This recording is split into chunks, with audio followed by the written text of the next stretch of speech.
I'm going to get back to President-elect Trump. Throughout his campaign, we drew a lot of parallels between him, his campaign in 2016, and that in 1980 between Ronald Reagan and then President Jimmy Carter. Doug Wead is with us, and he is a presidential historian. Now, Doug, we ran these parallels. We looked at these parallels of the campaign and how the vote went down and the last-minute win by Mr. Trump.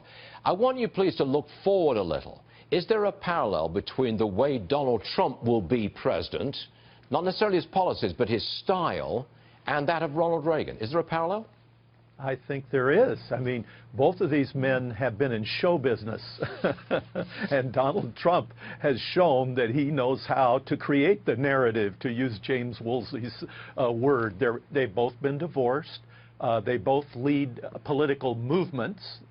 They both have had a hostile, virulent media against them. They're both Presbyterians.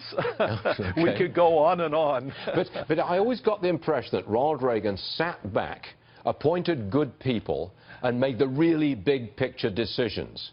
Chairman of the board, essentially. I get the impression that Donald Trump will be somewhat similar. Not a micromanager like Jimmy Carter, but a big picture guy who establishes a team and then figures it out from the top. What do you say?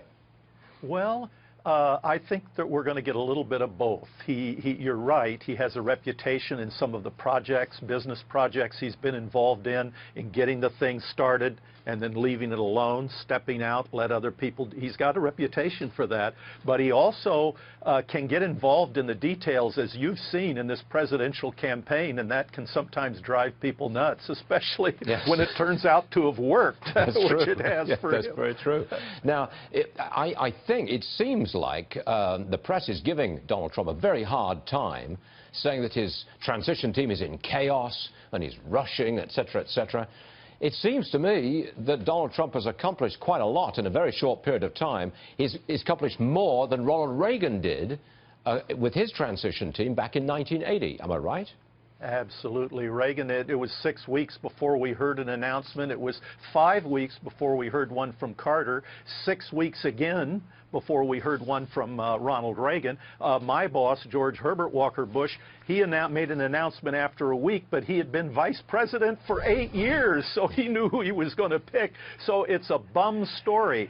And I think it might be a bit of a gift to us, Stuart, because this narrative is so wrong and so much disinformation that it reveals the attitude of the press. We can easily prove that this story that they say it's too slow, Trump's too slow out of the gate, this is so wrong. It's good for us to pay attention to it because there will be more sophisticated stories of disinformation from the media. Now we kind of see their heart. With Reagan, they opposed him through the election. They let up after he won because we were facing the Soviet Union. I don't see the media letting up on Donald Trump, at least not yet. That's fascinating. Doug Wead, please come back and offer some more commentary as we move through the early stages of this presidency. Doug Wead, everyone. Thank you. Thank you, sir. Thank you, Stuart.